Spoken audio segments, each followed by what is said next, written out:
Hi, my name is Alexander Falcone. My project is on Italian emergency management. You can see a picture of Italy and a picture of me in my hometown of Cape May, New Jersey. Start off, we have the history of Italy, rich and diverse, beginning with the Roman Empire in 750 BC and falling in 476 AD. After the Roman Empire fell, we had the empire split into two: the Holy Roman Empire, which was run out of Rome, and then the Byzantine Empire, which made up mostly the eastern portions of the empire. Through the Napoleonic Wars, Napoleon actually captured Rome, and France took part of Italy, mostly territory in the north. Austria-Hungary also took territory in the northeast of the country, which bordered their empire. By 1871, after the efforts of Giuseppe Mazzini and Giuseppe Garibaldi, we had Italian unification. That's the first time the Italy of what we think of today came onto the stage. Most of the territory they have today was acquired at that point under the leadership of the Kingdom of Piedmont, Sardinia. In 1918, with the Treaty of Versailles, Italy gained all of the territory which it owns today. By 1919, the Fascist Party had taken power under the leadership of Mussolini. By 1945, the United States had invaded Italy, and Mussolini was killed publicly by Italian citizens. In 1948, the Republic of Italy was founded, its capital in Rome, and that's the Italian government which still governs today. Emergency management foundations in Italy originated. It was a militarily run for most of its history, even as far back as Roman times with the fire corps. In the late 80s, after some earthquakes, the government decided that they were going to put the Federal Fire Service in charge of emergency management. After some failures by the Federal Fire Service, the Republic created the Department of Civil Protection in 1992. It functions similarly to a FEMA, and it's still in place today. The nation of Italy has a bottom-up implementation plan, ideally, although this is muddled to an extent.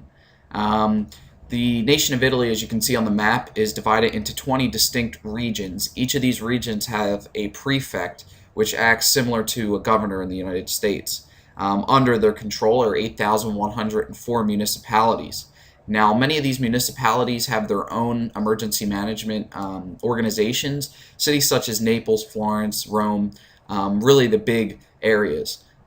So these smaller agencies take care of many of the disasters, flooding events, and small-scale emergencies. But ultimately, the response falls back on the prefect. So the state government has these provincial governments, which is similar to a state government, has the ultimate responsibility. If they become overwhelmed, then they will go up to the federal level, which is the Department of Civil Protection. But generally, most of the emergencies are handled by the provincial government and by the municipalities themselves.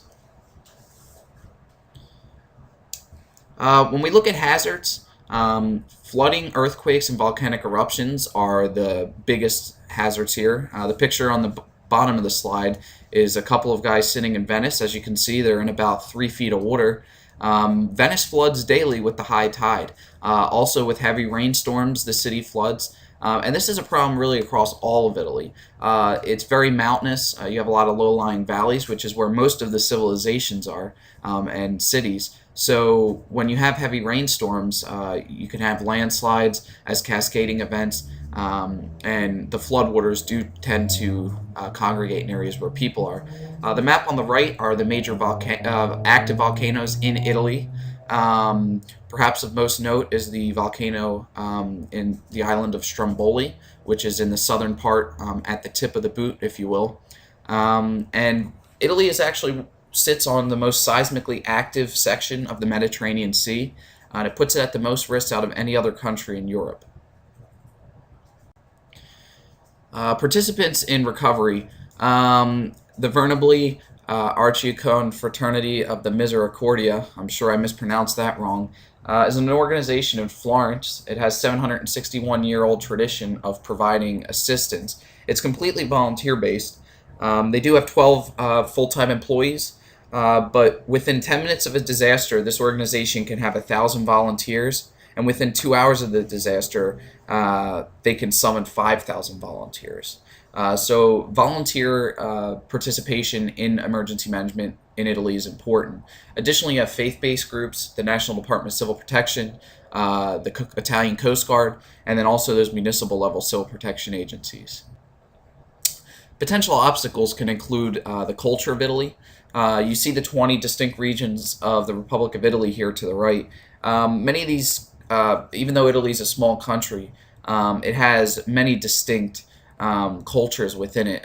Keep in mind the Vatican is its own sovereign nation within Italy. So there are some regional differences. Many of these areas, such as Piedmont to the north and Sardinia, the island to the left, were actually their own kingdoms at one time.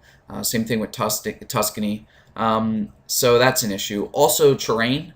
As I mentioned, Italy is very mountainous. Landslides can block roads, and it can be very difficult to get supplies to an island like Sardinia. So the military and the Italian Coast Guard are relied on heavily in situations that require that type of response. Discussing how disasters have shaped emergency management in Italy is pretty interesting. Here you see a map, a little diagram of Project Moses. It's called Project Moses because it's designed to part the seas. This was a design created by 50 private engineering firms in Italy.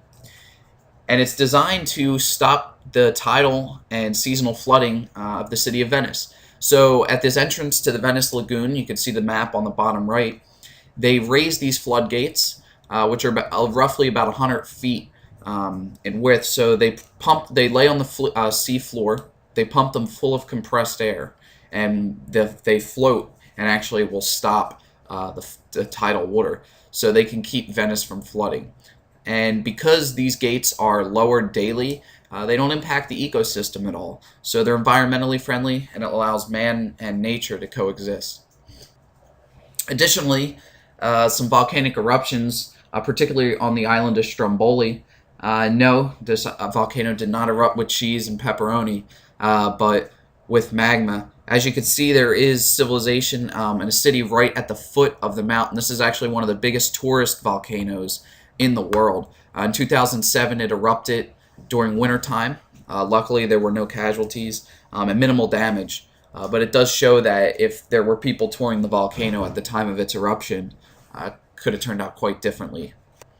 Additionally, the Bellis Valley earthquakes in 1968, which is right on the island of Sicily, kind of served as a wake-up call. This is an abandoned city center, which was never rebuilt after the earthquakes.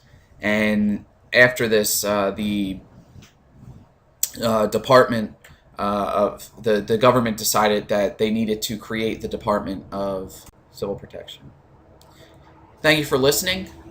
This is my reference list, and I hope you learned something about Italian emergency management.